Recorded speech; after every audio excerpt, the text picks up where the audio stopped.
Seconds and counting. T-minus 15 seconds. Guidance is internal. 12, 11, 10, 9. Ignition sequence start. 6, 5, 4, 3, 2, 1, 0. All engine running. Liftoff. We have a liftoff. 32 minutes past the hour. Liftoff on Apollo 11. Tower clear. We got a roll program. Neil Armstrong reporting the roll. On board Neil Armstrong, Michael Collins, and Buzz Aldrin. And they were on their way to the moon. Now, we had sent Americans to the moon before, but we'd never put them on the surface. This time, things would be different. And that's why we're here tonight. This is the 45th anniversary of Apollo 11 landing on the moon. I'm Bob from Slooh.com. We'll tell you more about Slooh as we go through the evening. But first, let me introduce our panel. We're joined by Bob Herman. Bob is our Slooh astronomer and the author of a bunch of books, including the latest, Zoom, How Everything Moves. So we're going to be talking with you, Bob, in just a couple of minutes. And also joining us is our observatory director, Paul Cox. If I can just talk back to our producer for a moment, I am getting myself back, and this is incredibly difficult to work through. Also joining us tonight will be Paul Cox. Paul is our observatory director. And he's going to the phone. I apologize. I'm going to just ease off right now. He is on the phone. Also, later on, Duncan Kopp, who's the award-winning documentary and a noted astronomer, and we'll be speaking live with Andrew Shakin, who, if you're ever looking for a book about the Apollo program, Andrew's written about 85% of everything that's ever been about the Apollo program. All right, let's see if this is working now. It's not, but Bob, I'm going to say hello to you anyway. Do you remember where you were 45 years ago tonight? Because I remember where I was. Yes, I do. I'm afraid to admit it, but I do. What an exciting thing. What was more exciting than our first visit to the moon after thousands of years of planning it? And of course, here it is 45 years later, and some of the secrets of the Apollo program have now come out, things that we really didn't know back then, and we're going to be talking about those during this hour. What an exciting time to be exploring the moon, and I know here at Slooh, we're going to be imaging the moon live as well. Very exciting. Yeah, we're hoping to get our feed in from our partners at the Dubai Astronomy Group. We'll be looking for that in a little while. Meanwhile, Paul Cox is also with us. Paul, you know, we think of this as a hardware launching a rocket, sending guys out, but there was a lot of astronomy that went into making the Apollo program work, wasn't there? Actually, there was. By the way, Jeff, I love that really spacey audio that we set up deliberately tonight. I thought that was a fantastic start to the show. Very spacey.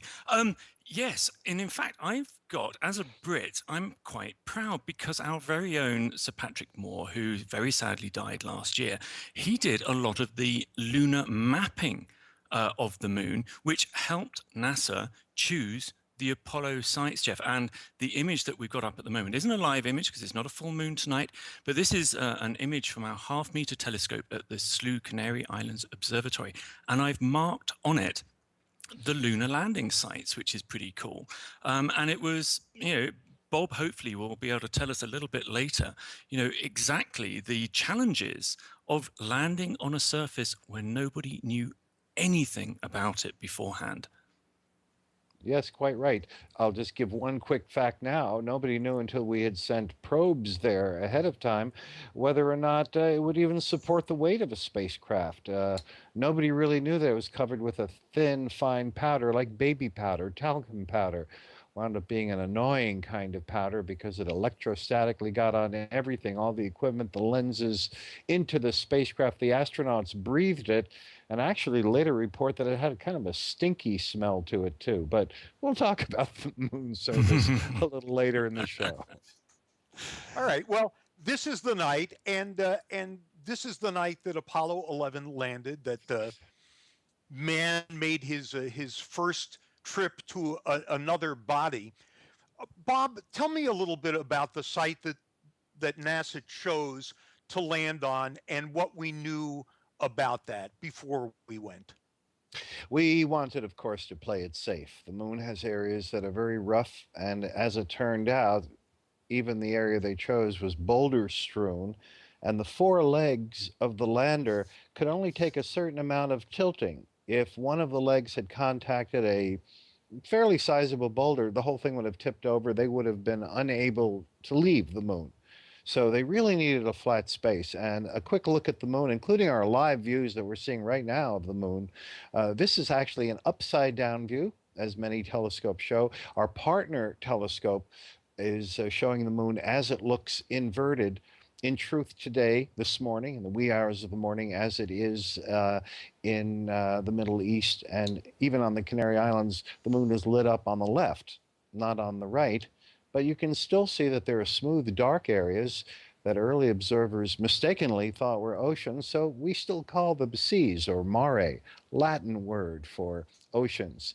And so to play it safe, we definitely wanted to land on one of those smoother areas instead of what you can obviously see in this live image, or one of the rougher areas. We tried a rougher area later on in the later Apollo missions. We got bolder, but for Apollo 11, no. We went for as smooth as possible.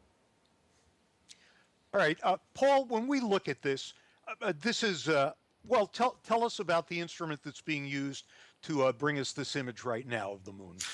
Yeah, this one actually isn't one of our live images from the Dubai Astronomy Group. That we're going to have those coming into the show a little bit later. This is from the telescope that Slooh members use in the Canary Islands. It's at our Slooh Observatory, and they can control it to image the moon like this or anything else they like, Jeff. So we've got asteroid hunters, comet hunters, and people who actually love just the solar system, the moon and the planets. So that's what we're looking at. This is a half-meter telescope image of the moon, and these are really high resolution. You can zoom in on these, Jeff, as far as you like, and you feel as if you're flying over, just as if you were in the lunar module. It really is fabulous. And of course, Slooh members watch those missions when they set them up live as well. Excellent. I can see it now. As a matter of fact, the image, is Bob Berman here, that I'm seeing shows us, taken through the Slooh telescopes, that this happens to be, and I'm sure it's no accident, Paul, that you selected this, this happens to be the lighting that was on the moon the day before the astronauts landed. While they were en route to the moon, the terminator, the line separating day from night, was right there, optimally illuminating the tranquility area that the astronauts touched down on. Those blotches on the right, there's a almost circular blotch that's Mare Crisium, the Sea of Crises. Oddly enough, the smooth, dark mare are either named for mental states, emotions, or weather phenomena. So they all have names like the Sea of Rains, the Sea of Storms, or the Sea of Crises, the Sea of Tranquility, the Sea of Serenity. Just those two. Very, very odd combination of nomenclature going on. Yes, Jeff. You were mentioning before where the Terminator was placed. You had told me once that NASA did that for a really specific reason. They wanted everything to be in place, including where the sun was on the moon.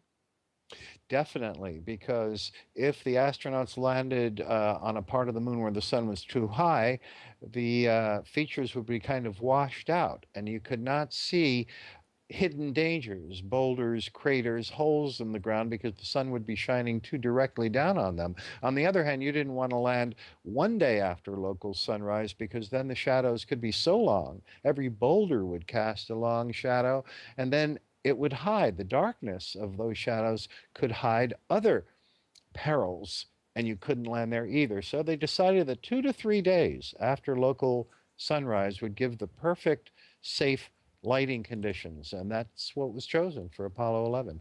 It turned out to be a fat crescent moon. That was the time. All right, well, tonight we are having a little help in what we're doing on Slooh, and that is coming from the Dubai Astronomy Group. They are a very active group with all sorts of outreach programs. We're going to try and tell you more about that a little later. But why exactly are we going to be using their equipment as opposed to our own Slooh telescope or our Slooh equipment in the Canaries? Bob? Well, that's because the Earth is round, and we want to look at the moon tonight during the time of this celebration Ooh, of the live anniversary of image, Apollo gents. 11. And as we see Live this image. live image of the way the moon looks right now, we need the moon to be up in the sky. It has not yet risen in the Canary Islands, where we have our main observatory, and it's far from having risen in the United States. So we needed to go further east than that, and in Dubai, the moon is up, and here it is. Jeff, may I just make a comment on the live Of image? course. You can see on this. So this is the live image coming from the end of the night in Dubai. And that's why this image isn't as crisp and clear as those lovely images that we saw earlier when the moon was far higher up in the sky last month. So the moon is actually getting fairly close to the horizon. And that's why it's not quite as sharp in these live images.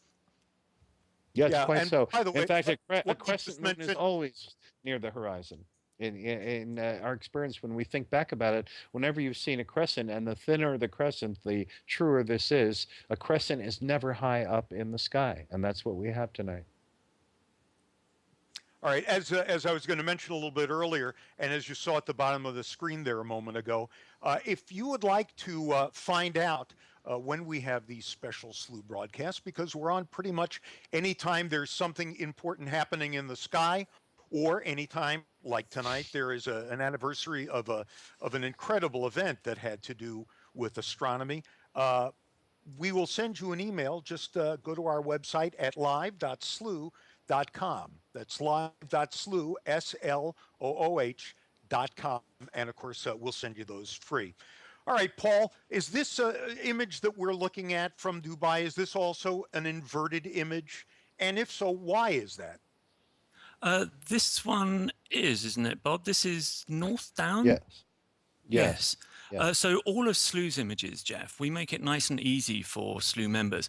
All of the images that Slooh takes are with north up. But for some reason, actually, Bob might be able to answer this. A lot of planetary and lunar astronomers present their images the opposite way up to everybody else. But it's convention to show it north up.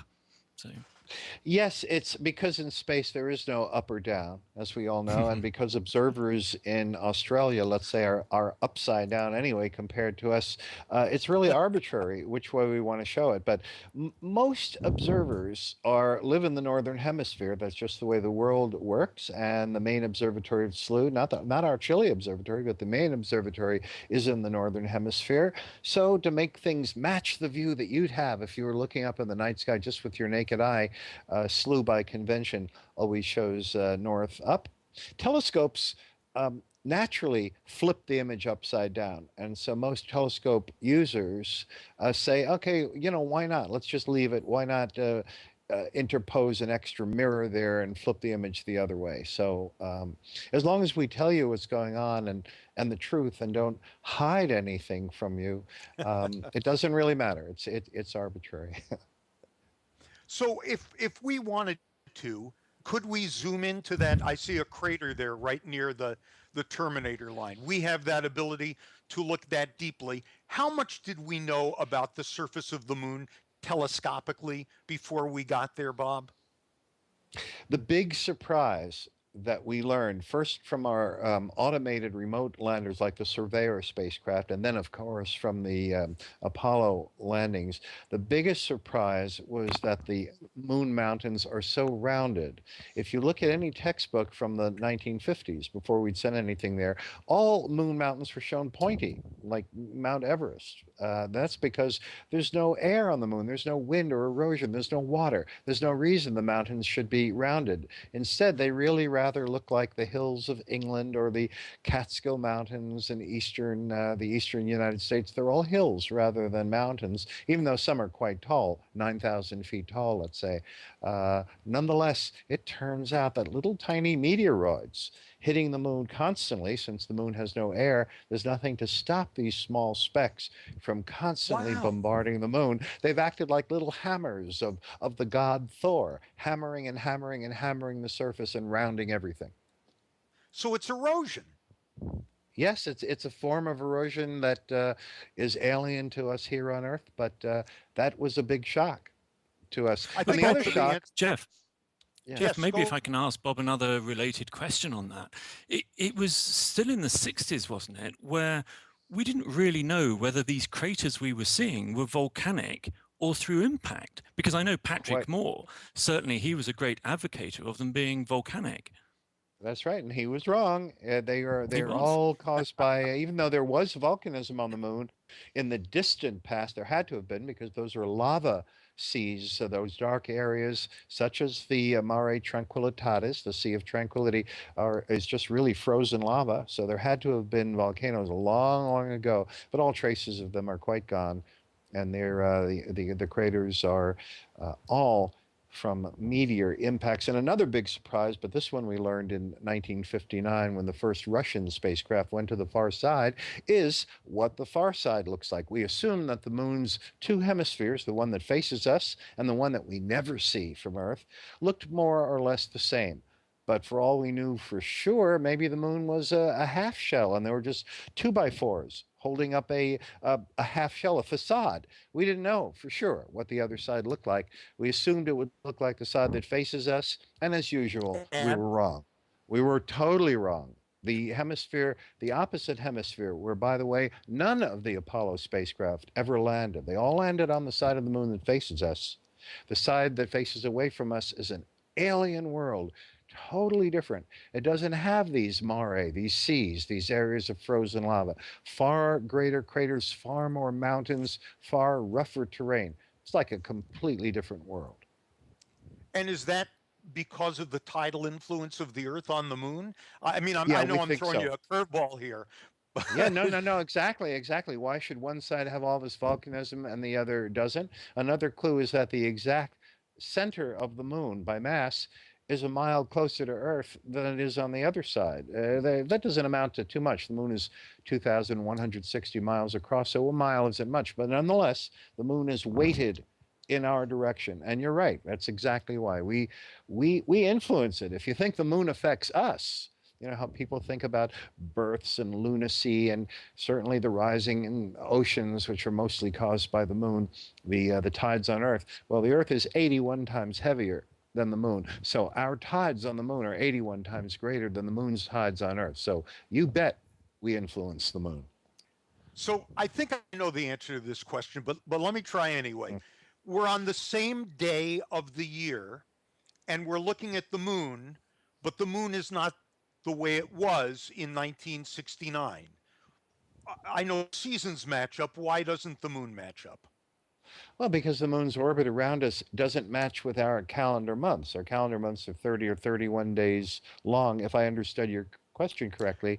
But the lunar time it takes to go around us is 27.32166 days. That obviously doesn't match up to our calendar at all. So, give a given date in any one year, we'll see a different phase than you will have on that same calendar date the next month or the next year. The only weird, strange coincidence is that the exact number of lunations, that's lunar phases from full moon to full moon or from half moon to half moon, matches a woman's time between conception and birth, so that whatever the phase of the moon was when you were conceived, Jeff, that is most probably the same phase that the moon exhibited when you were born.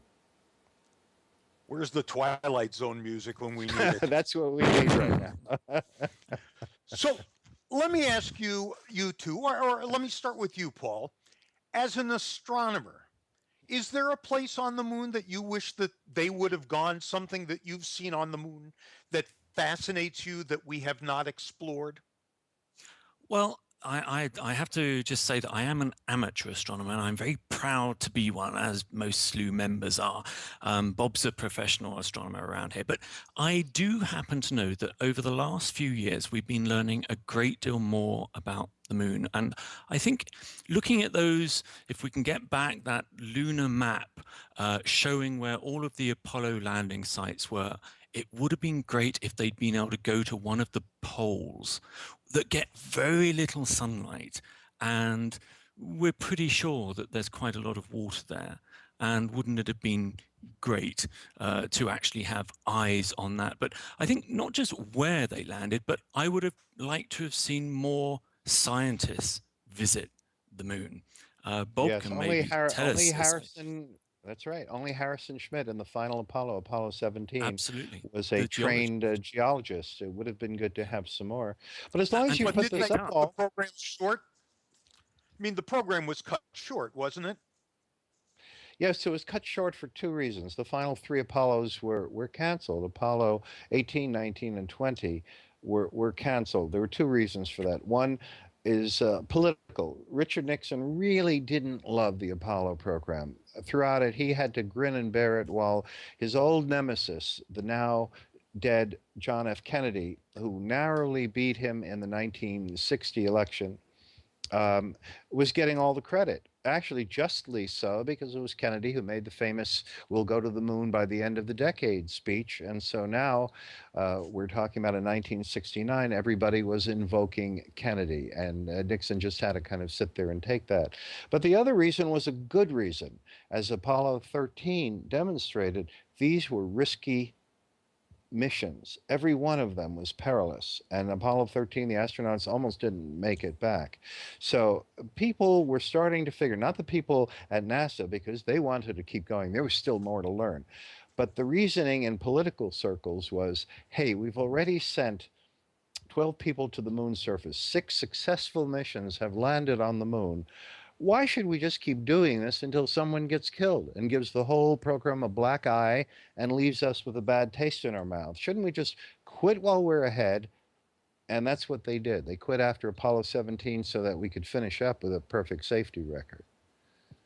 Well, this is Slooh.com's special broadcast on the 45th anniversary of Apollo 11. It was 45 years ago tonight that Apollo 11 put Americans on the moon.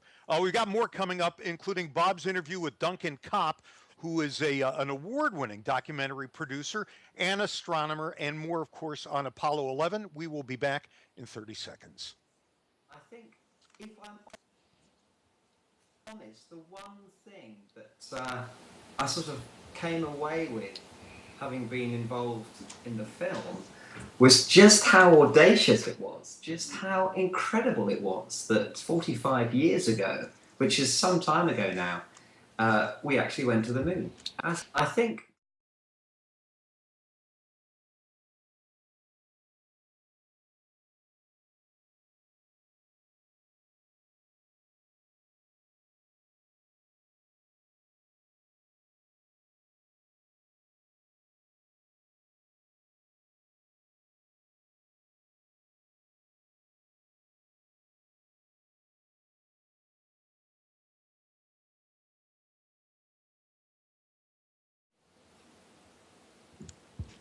All right, we're back, and we're going to be joining Bob in an interview that he did in just a minute. I do want to remind you that the reason that we're here tonight is because of Slooh.com. Slooh is the community observatory.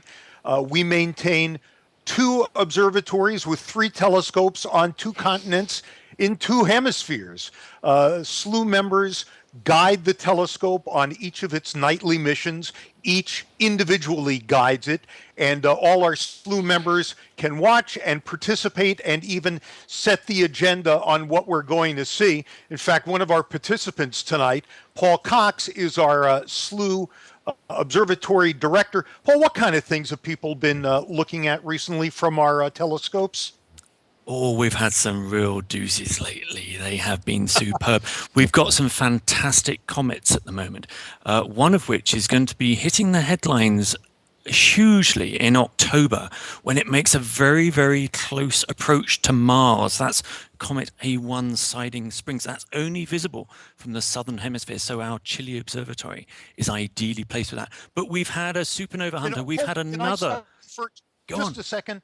Okay, we have a lot of people who are watching this and are saying, you know, I look in the sky, I like looking at the stars. I think I'd like to know more about astronomy. Now this guy is on, he's talking about the hemispheres. It's how advanced or how knowledgeable do you have to be able to use what Slooh has? You just have to have an interest in astronomy, Jeff. We will then take you in, we'll take you into this lovely kind of community that we've got, which is both self-supporting, and we're adding more and more content to it to take people through, to handhold them through what can be an incredibly daunting subject. But right from the beginning, you don't know what the moon is, you don't know where it orbits, you don't know that it's 4.6 billion years old. It doesn't matter. We'll teach you all of that and more. And you do it in this community, Jeff, and it's so self-supporting. It's, you know, you're with others learning. It's a fantastic environment to learn in. You know, it's not like a school classroom. You can hear it. I get enthusiastic when I talk about, you know, teaching astronomy, and yeah. All right. Well, let me get Bob back in here. Speaking of getting excited, when we talked about the fact that we were going to have Duncan Cobb on, you got excited. So tell me why and introduce your interview. Oh, well, Duncan's just a great guy and a very modest fellow. He's a planetary expert. I believe his PhD thesis was on Venus. And yet, if you ask him, are you a professional astronomer? He'll say, oh, no, I'm a filmmaker. I'm a documentary filmmaker, which is true enough. But gee, where I come from, if you have a doctorate in planetary astronomy and astrophysics, you're an astronomer. So he knows what he's talking about, and the stuff he's done and the documentaries have been fascinating. I have a copy myself of one of them, and it's great. He hails from Britain, and as long as you can understand a British accent, it's always fun to talk to Duncan. All right, let's take a look.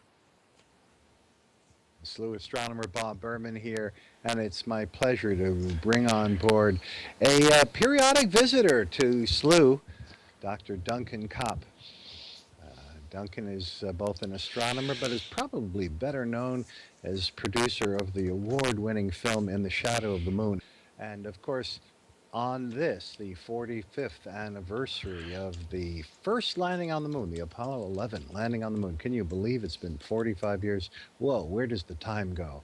But because you were so involved in that, interviewing astronauts and really getting involved, I have to ask you, during the process of producing this documentary, how did your own perspective on the moon evolve and change, and what did that do to you as a professional astronomer?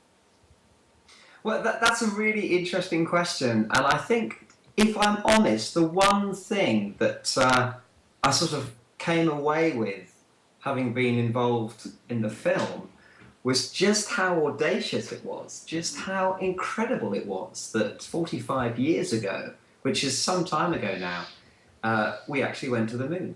As I sort of got involved in the research and started meeting and talking with some of the astronauts and other people who've made that happen, you suddenly realise just how incredible that task was. So it's quite easy to sort of say, oh yes, you know, men walked on the moon and what an incredible achievement it was. But drilling down into it and really understanding what was required and what was necessary to make that mission successful.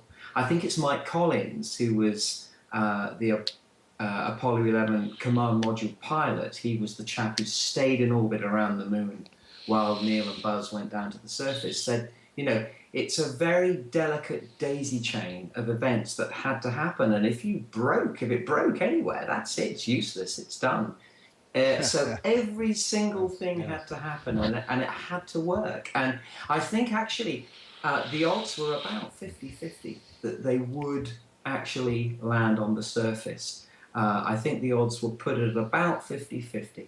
So it was incredible. And the more you get to talk to these people, the more you realize that A, they actually did it, and B, what an amazing feat it was. That's right. Now, when you produced the documentary, there was a soundtrack, a soaring musical score. And it struck me, since I own it, I'm so glad to own the DVD, is that, well, of course, space is silent. When there were the actual, the commands from mission control, there was no sound. So how do you decide to add music to what's inherently a silent enterprise? And were you happy with it? I was delighted. I mean, we were very fortunate to have a fantastic composer on board, and that's Philip Shepherd. And we'd not worked together before. And we'd actually heard some of his music. And we cut a trailer for In the Shadow of the Moon to show to the commissioning editors. And we used his music. And it worked so well. I remember turning to the director and saying, you know, this music's wonderful. We should really get in contact with Philip. And I gave him a call and I sort of said, look, we've got this project. Is it something you'd be interested in? And he basically bit my hand off, you know, which was wonderful.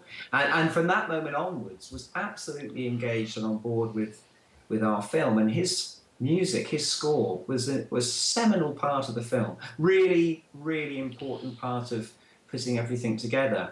And he drew his inspiration from lots of different sources, but one of the things he told me about that helped him were the romantic names of the seas on the surface of the moon. Of course, there's no water on the surface of the moon, but these are the ancient oceans and names of the ancient features.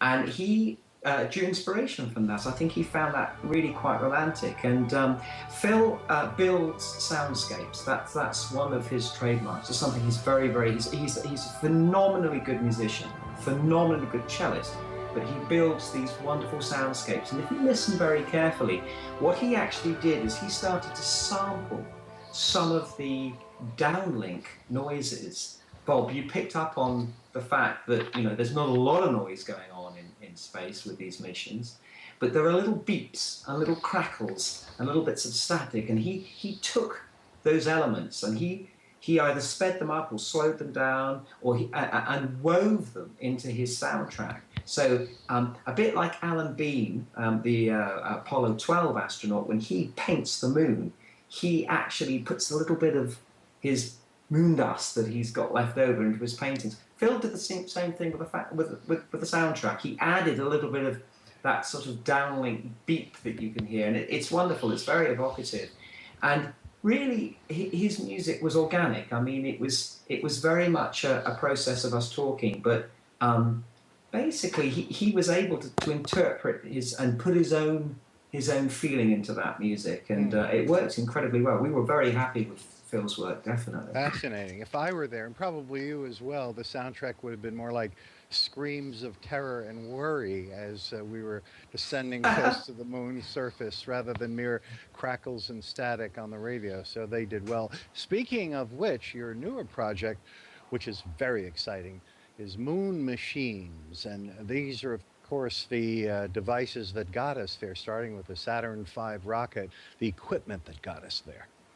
Yeah, certainly. So Moon Machines tumbled out of In the Shadow of the Moon. We'd spoken with the astronauts who went to the moon, and then we thought it would be just wonderful if we could make a series which then shone a very bright light on the people who had worked so hard to put those men on the moon. So effectively what we had to do is we had to go and search for these engineers. And we had 6 programs in all, and very loosely we follow a chronology. So we start off with the Saturn V rocket, which gets you into orbit, and then we have a program on the command module, and then navigation, because that's what's required to get us to the moon. That was program number 3, and then we go through to the lunar module, gets us down on the surface, the spacesuit, of course, that's what you're going to need if you're going to step outside, and lastly, the lunar rover. And so we tracked down as many of the engineers that we could find who had worked on that program, on the Apollo program. And that was a big task because there were so many. Some of them we couldn't track down. Some of them didn't want to be part of the program. Some of them did. So eventually, with regards to the stories, with regards to the narrative that we wanted to tell, we handpicked and approached the people that we wanted to take part in that documentary series. And I tell you, it was fascinating. It was talking to the astronauts is incredible. Talking to the engineers is unbelievable. What they had to go through.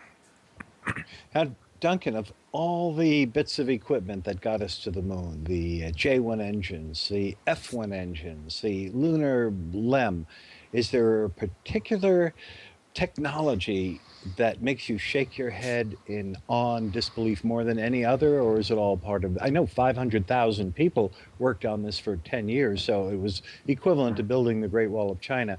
What stands out in your mind?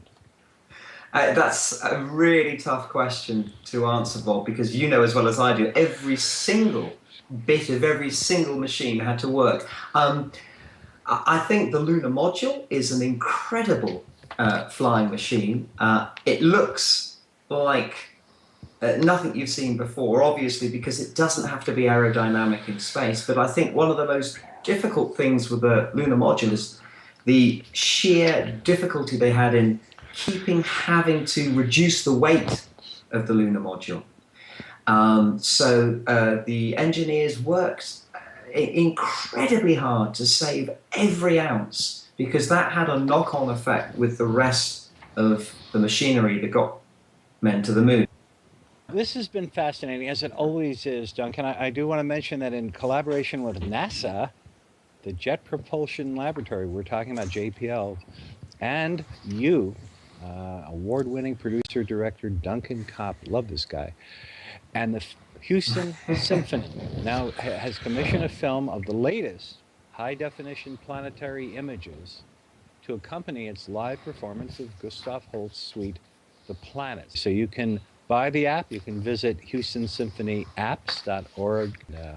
So good luck with that. Everything you do is amazing, Duncan, and it's always a pleasure to have you on Slooh. So thanks for joining us on this historic occasion of the 45th anniversary of and okay, coming up in a couple of more minutes. What better person? Coming up in a couple of more minutes from he has some Apollo 11 stories. Also, Andy Chaikin, speaking of Apollo, a true Apollo expert and author of just a bunch of books on the Apollo program. He'll be here as well, but we'll be right back on Slooh in about 30 seconds.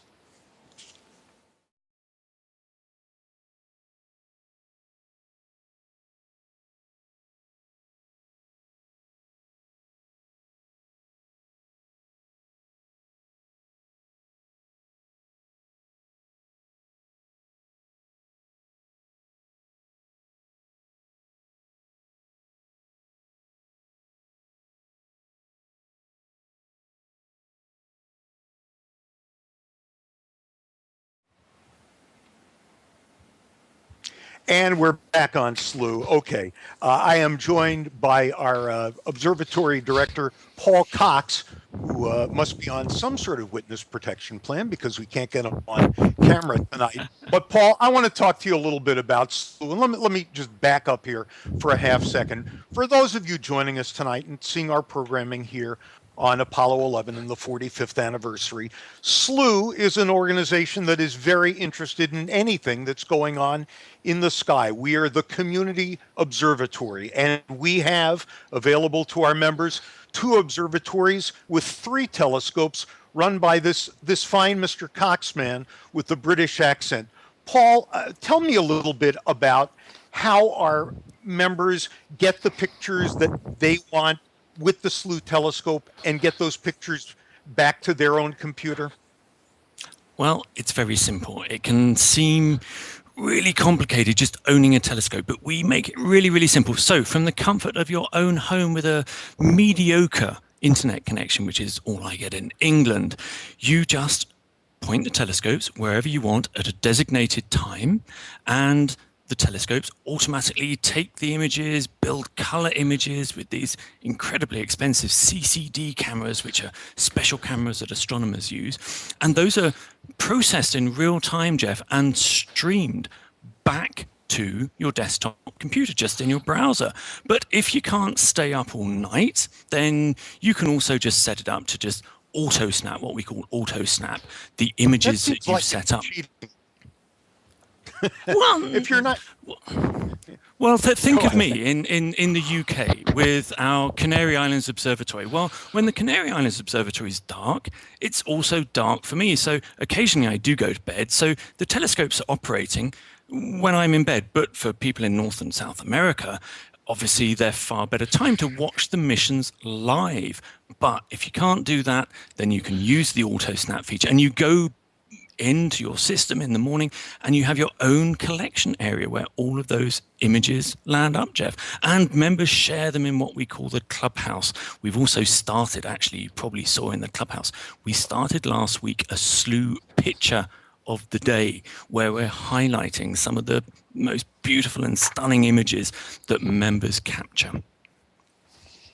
all right. Well, we put up there before, and we will again before we're finished, our offer, which is 3 months so you can sort of get your feet wet and see if Slooh is for you, and 3 months for the price of one. All right. Bob Berman is with us. He is our Slooh astronomer and teller of tales. Is that okay? You're an author. You have 8 books. How many books have you written? I'm gonna 8. Yeah, something like that. Okay, so you are a teller of tales, but you have some good Apollo 11 stories, things that I guess a lot of people don't know. And I've been told to ask you specifically about the Buzz Aldrin story. Well, yeah, I did spend an hour chatting with Buzz Aldrin, but for one of my books, which was about the space program, I interviewed a number of astronauts, and amazing stuff that the public still doesn't know about that historic mission and about others that are worth telling. And yeah, okay, I'll share. I'll share just a few. First of all, in that first one, it's pretty well known that as Neil Armstrong was settling down to the moon, he came awfully close to running out of fuel. In the background, you can hear the Houston mission controller responsible for monitoring the fuel saying 45 seconds, and then a little later saying 30 seconds. And all this time, Armstrong was near the surface, but he saw a lot of boulders in front of him, and his rockets on the LEM were kicking up dust. He couldn't see clearly, but it didn't look like a safe place. So he kept skidding sideways. This was a lot of good piloting on his part, good pilotage, until he found what looked like a clear area. Now, we've got less than 30 seconds left. So now he started lowering it until a blue light came on his panel. Now, that bright blue light meant that he was supposed to kill the engine at that point and let the LEM just simply drop the last few feet. If he had done that, it was designed so that the honeycombed aluminum legs would crumple just enough so that the ladder on the side of the LEM would be a few comfortable feet from the surface. He did not do that. Neil Armstrong was just too good of a pilot. He couldn't bring himself to just let it drop. So he flew it gently, using the last bit of his fuel, by the way, flew it gently to the surface, so gently that the legs never crumpled as they were designed to do, and the ladder remained high up. And that's why when he stepped out a while later, he was so darn high in the air because the ladder just was nowhere near the surface. And it was also in shadow, by the way, so he had to jump down into darkness. And when he, that was quite a bit of a one step for a man. Now, 19 minutes later, when Buzz Aldrin stepped out, this was a funny thing. First thing that happened, his first words were, "Well, I'm out of the LEM. I'm going to leave the door here. I'm leaving the door partially open, making sure that it doesn't close and lock behind me." And Armstrong said, "A good thought." And, those of us who are watching at that point, listening to this, we're saying, is that even possible? Is this a comedy routine? Could they lock themselves out? But in any case, then Buzz Aldrin was warned by Armstrong. He said, you've got 3 steps down the ladder and then a long one. So Buzz Aldrin had to do that. He had to jump down. And because this thing was so high in the air, he hit the lunar surface so hard that the urine bag in his boot broke. So suddenly his shoe was filled with pee. Now, he had a live mic, and he knew it. So he did not say a word. But his time on the surface could have been characterized as one small squish for a man. And every step that he made, they were just squishes on the moon's surface. So that's one story that's seldom told or little known about the moon mission. Shall I go on? You want to hear more? I'll take a short one. I don't know if you know what a short one is, but I'll take a short one, Bob. Okay, it says here in my paper, Tell me a 10 minutes. 30-second story. 30-second story.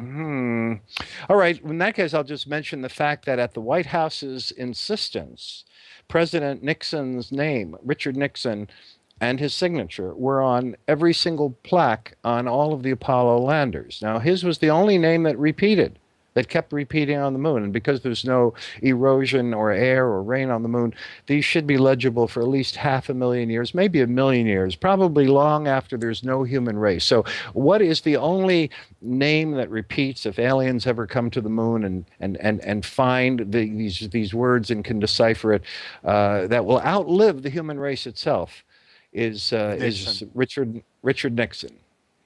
Great. Is that short enough? That was very good. We have a guest that I'm going to bring on, Bob. He is a noted author of just a handful of books on the Apollo program, an Apollo expert. He will be a guest on CNN's incredible documentary, which is called The 60s. It's a documentary series that they've been running on Thursday nights. He's Andy Chaikin, and we will have him on right after we come back from this.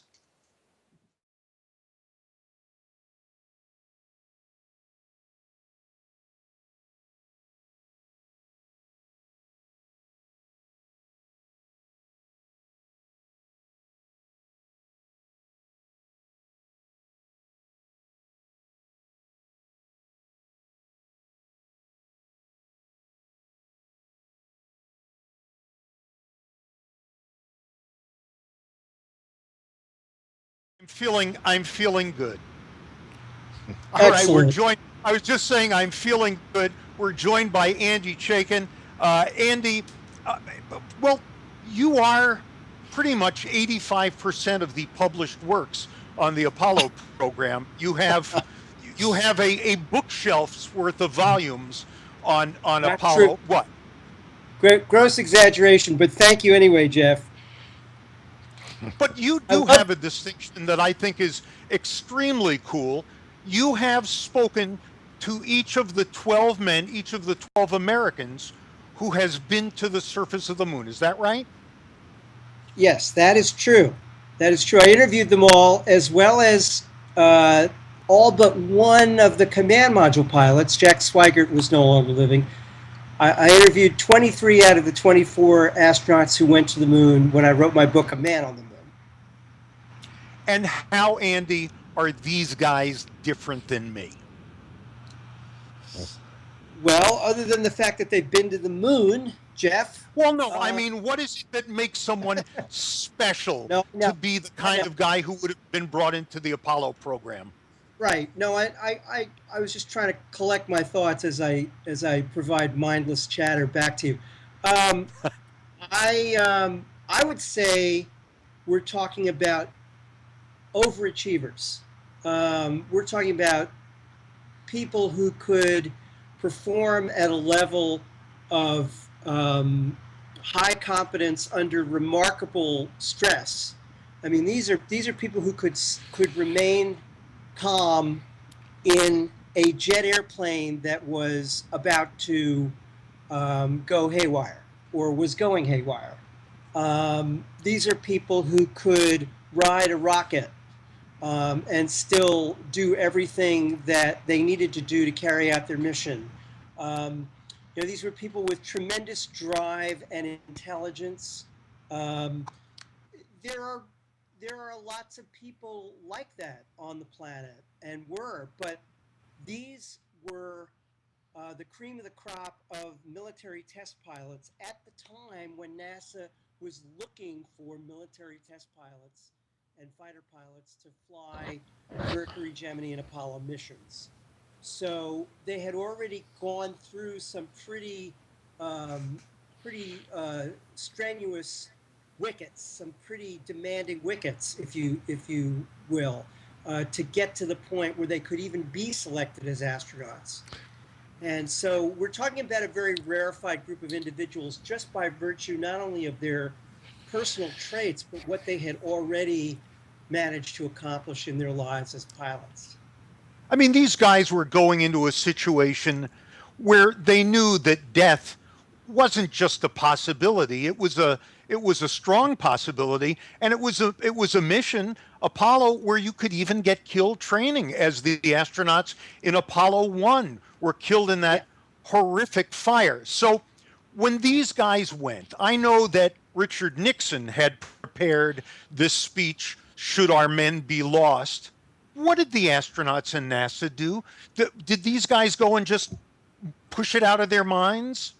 You know, that's one of the most fascinating things that came up when I was talking to them. And I remember talking to both Neil Armstrong and Buzz Aldrin about the possibility that the engine would not fire to get them off the moon when it came time to lift off and rejoin their crewmate Mike Collins in lunar orbit. And if that engine didn't light, you know, they were doomed. And you know, I thought it was very interesting. Even those two men, you know, Buzz's reply to me was, "Look, everything had been stacked in our favor. Everything had been figured out to the last detail and made as reliable as humanly possible. Why should I assume that the worst would happen when so much had been done to make it more likely that we would succeed?" So he did not feel any anxiety about it, um, and you know, certainly not at the time of the mission. And then I talked to Neil about it, and I knew that Neil had requested that the engineers develop a extra backup method for starting the engine manually, but just by opening some valves. They were not able to do that in time for Apollo 11. They had it on later missions. And Neil confirmed that he had tried to make that happen before the flight. I think once they were on the surface, you don't assume that something bad is going to happen. If you're preoccupied with that, you're really not in the right line of work. And that's pretty much how they all felt. So they were up there for 8 days and change in a very, very small space. I mean, as small as the space shuttle was, that they were really jammed in. Were there ever any Yeah, personality conflicts or fights in space? not that I know of. There were definitely differing personalities on some of those missions. I mean, in particular on Apollo 14, if you think about Al Shepard and Ed Mitchell, they were pretty different in their personalities. You know, Al was pretty much standard issue fighter jock, test pilot, and Ed was also a test pilot, but had a much more intellectual streak, was much more introverted, um, had an interest in ESP even before he flew to the moon. But they got along fine. You know, in the context of the mission, you know, you're there to do the mission. So who was it who said, "Neil, you're going to be the guy. You're going to make the first step on the moon"? And how did that make him seem in the eyes of all the others who obviously wanted exactly the same thing? Well, first of all, you have to understand that it could have been a number of different astronauts who ended up taking the first step on the moon because, you know, if things had not gone well with Apollo 8 or 9 or 10, then 11 would not have been the first landing. And in fact, in the astronaut office, most people were betting on Apollo 12, which would have made Pete Conrad the first guy on the moon. But yeah, just to put this in historical context, people don't remember, before we landed a man on the moon, we sent astronauts just to orbit the moon. To orbit the moon, and to then orbit the moon with the lander as well as the mothership, and carry out a dress rehearsal. So the first orbital flight around the moon was Apollo 8. Then they tested the entire Apollo spacecraft in Earth orbit on Apollo 9. Then they did that whole road show in orbit around the moon. And these were incredibly demanding and complex missions, and something could have gone wrong at any point. So it was not a done deal by any stretch that Apollo 11 would actually be assigned to do the first landing. But every one of those preliminary flights, Apollo 7, 8, 9, and 10, were perfect, pretty much perfect. And so Andrew, that meant that Neil was going to be commanding the first landing. And as the commander, he got out of the lunar module first. Andy, I'm going to apologize to you now, something that you don't even know is happening, but under you, your name has been wrong this whole time. So let me just make sure everybody knows that is Andy Chaikin, who is coming to us from Vermont this evening on the 45th anniversary of the landing of Apollo 11. I know Bob Berman, our Slooh astronomer, has a few things. There you go. Now we've got your name correct. I'm not too far away from Bob Berman, and I hope we get to cross paths in real physical space, not just cyberspace. Yeah, Bob, I've often said that too. A couple of things you wanted to ask. Yeah, go That's ahead. right, and I feel the same way that Andy does. We have friends in common. We've said, "Oh, you got to meet Andy. He's such a great guy," and I have been an admirer of his writing for many years. So yeah, Andy, I hope we see each other. Yeah. Right back at you. So what is your question, Jeff? I said I thought you had questions for Andy. Oh no, this is all just fun stuff. This talking about the moon missions. I've spoken to not nearly as many astronauts as Andy has, but in speaking to some, elaborating on something he said about the personalities, because he mentioned Apollo 14 and the very disparate personalities of the ESP experiments on the moon, bizarre ESP experiments, unauthorized, by the way, done by Edgar Mitchell, as if he were Edgar Casey or something. But there's a very different feeling in the different crews. To answer your first question, Jeff, for example, the Apollo 11 people were very professional, but they were not friends. There was no warmth. There was no camaraderie. Neil Armstrong later spoke of maybe having a reunion, but they never did. Now, you'd think they would have been bonded by this experience, that they would have gotten together, but that never happened. And that was in sharp contrast to the next Apollo, the Apollo 12 with Pete Conrad and Alan Bean. They were buddies from the beginning. They were warmth. There was laughter, and in fact, when lightning hit that spacecraft on the way up, there ended up being just crazy giggling. It was I mean, Alan Bean was just giggling and giggling. Maybe it was just relief afterward. But this was an odd thing, as Andy knows very well, that after lightning hit them, after they were checked out, there was some serious concern about whether the parachute system would have been damaged. And Bean was asked about that years later, and he said, well, the people at Mission Control told us that they didn't know if the parachutes would open or not. They didn't know if it were damaged, and they debated, well, we don't know the condition, should we bring them down? And the consensus was, well, why do it? After they go to the moon and have their adventures and do their science, then more than a week from now, the parachutes are either going to open or they're not going to open. And we're going to find out then. At least if we let them do it, they will have lived 10 days longer. If we bring them back down now, what's the advantage of that? So there's a lot of different things happening on these missions. It's a lot of fun. A lot of scary stuff. Andy, I want to thank you so much for joining us. And I want to mention that you are actually a part of the 60s documentary. Tom Hanks produced 60s documentary series that's on CNN. You're going to be on, not next week, but the week after this one? You know more than I do at this point. It was supposed to be on this past Thursday, and I was thinking maybe they'd just bump everything 1 week, but maybe you're right. Probably. Maybe it'll be on in 2 weeks. I don't know, but it will be. You know what? The series, I don't know if you've watched it, really well worth seeing. It's very well done, from what I remember, from what I was told of the 60s. One little piece of it, but thanks. All right. Well, okay. And thank you, Bob Berman, our Slooh astronomer, for joining us tonight.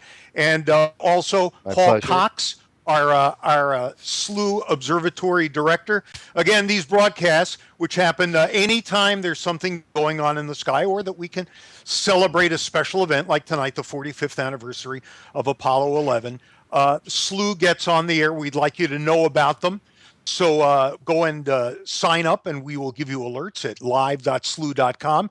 And check out Slooh. We are the community observatory. We have 2 observatories with 3 telescopes on 2 continents and 2 hemispheres. If you have too much city light or not enough room, or you're interested in astronomy and you don't want to make the huge investment that you would have to make to be really well equipped, then maybe Slooh is for you. Our members set the agenda individually. You will tell the telescope where to point, and then the imagery will be provided for you. You'll find out more on our website. It's slooh.com. Always glad to answer questions. Thank you for joining us, and we will see you back on the air, I believe in a week. I'll be here, whether you will or not. Thank you for joining us tonight. Good night. Showing the moon as it looks inverted. In truth, today, this morning, in the wee hours of the morning, as it is in the Middle East and even on the Canary Islands, the moon is lit up on the left, not on the right. But you can still see that there are smooth, dark areas that early observers mistakenly thought were oceans. So we still call them seas, or mare, Latin word for oceans. And so to play it safe, we definitely wanted to land on one of those smoother areas instead of what you can obviously see in this live image, or one of the rougher areas. We tried a rougher area later on in the later Apollo missions. We got bolder, but for Apollo 11, no. We went for as smooth as possible. All right, Paul, when we look at this, this is, well, tell us about the instrument that's being used to bring us this image right now of the moon. Yeah, this one actually isn't one of our live images from the Dubai Astronomy Group. That we're going to have those coming into the show a little bit later. This is from the telescope that Slooh members use in the Canary Islands. It's at our Slooh Observatory, and they can control it to image the moon like this, or anything else they like, Jeff. So we've got asteroid hunters, comet hunters, and people who actually love just the solar system, you know, the moon and the planets. So that's what we're looking at. This is a half-meter telescope image of the moon, and these are really high resolution. You can zoom in on these, Jeff, as far as you like, and you feel as if you're flying over, just as if you were in the lunar module. It really is fabulous. And of course, Slooh members watch those missions when they set them up. You know, exactly the challenges of landing on a surface where nobody knew anything about it beforehand. Yes, quite right. I'll just give one quick fact now. Nobody knew until we had sent probes there ahead of time whether or not it would even support the weight of a spacecraft. Nobody really knew that it was covered with a thin, fine powder like baby powder, talcum powder. Wound up being an annoying kind of powder because it electrostatically got on everything, all the equipment, the lenses, into the spacecraft. The astronauts breathed it, and actually later report that it had kind of a stinky smell to it too. But we'll talk about the moon surface a little later in the show. All right. Well, this is the night, and this is the night that Apollo 11 landed. That man made his first trip to another body. Bob, tell me a little bit about the site that NASA chose to land on, and what we knew about that before we went. We wanted, of course, to play it safe. The moon has areas that are very rough, and as it turned out, even the area they chose was boulder strewn, and the 4 legs of the lander could only take a certain amount of tilting. if one of the legs had contacted a fairly sizable boulder, the whole thing would have tipped over. They would have been unable to leave the moon.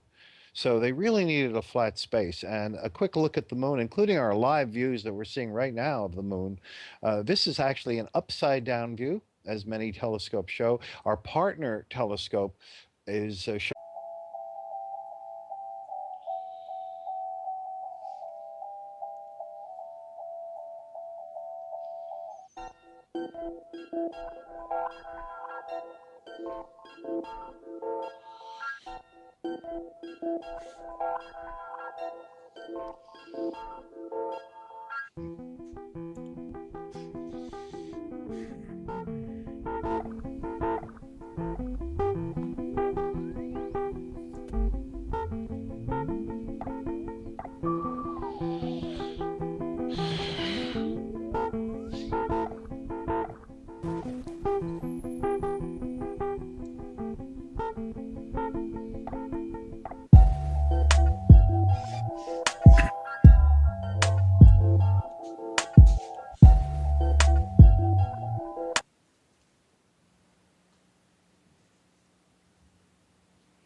Seconds and counting.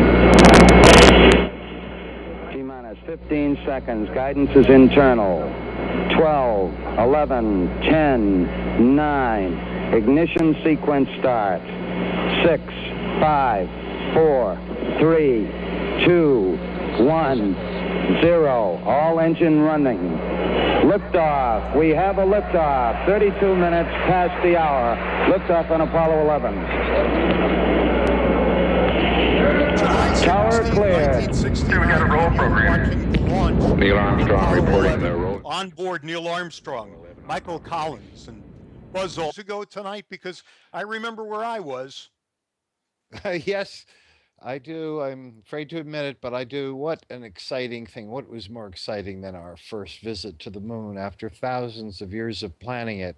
And of course, here it is 45 years later, and some of the secrets of the Apollo program have now come out, things that we really didn't know back then, and we're going to be talking about those during this hour. What an exciting time to be exploring the moon, and I know here at Slooh, we're going to be imaging the moon live as well. Very exciting. Yeah. We're hoping to get our feed in from our partners at the Dubai Astronomy Group. We'll be looking for that in a little while. Meanwhile, Paul Cox is also with us. Paul, you know, we think of this as a hardware launching a rocket, sending guys out, but there was a lot of astronomy that went into making the Apollo program work, wasn't there? Actually, there was. By the way, Jeff, I love that really spacey audio that we set up deliberately tonight. I thought that was a fantastic start to this show. Very spacey. Yes, and in fact, I've got, as a Brit, I'm quite proud because our very own Sir Patrick Moore, who very sadly died last year, he did a lot of the lunar mapping of the moon, which helped NASA choose the Apollo sites, Jeff. And the image that we've got up at the moment isn't a live image because it's not a full moon tonight, but this is an image from our half-meter telescope at the Slooh Canary Islands Observatory. And I've marked on it the lunar landing sites, which is pretty cool. And it was, you know, Bob hopefully will be able to tell us a little bit later. Aldrin. And they were on their way to the moon. Now, we had sent Americans to the moon before, but we'd never put them on the surface. This time, things would be different. And that's why we're here tonight. This is the 45th anniversary of Apollo 11 landing on the moon. I'm Bob from Slooh.com. We'll tell you more about Slooh as we go through the evening. But first, let me introduce our panel. We're joined by Bob Herman. Bob is our Slooh astronomer and the author of a bunch of books, including the latest, Zoom, How Everything Moves. So we're going to be talking with you, Bob, in just a couple of minutes. And also joining us is our observatory director, Paul Cox. If I can just talk back to our producer for a moment, I am getting myself back, and this is incredibly difficult to work through. Also joining us tonight will be Paul Cox. Paul is our observatory director. And he's going to phone. I apologize. I'm going to just ease off right now. He is on the phone. Also, later on, Duncan Kopp, who's the award-winning documentary producer and noted astronomer, and we'll be speaking live with Andrew Shakin, who, if you're ever looking for a book about the Apollo program, Andrew's written about 85% of everything that's ever been about the Apollo program. All right, let's see if this is working now. It's not, but Bob, I'm going to say hello to you anyway. Do you remember where you were 45 years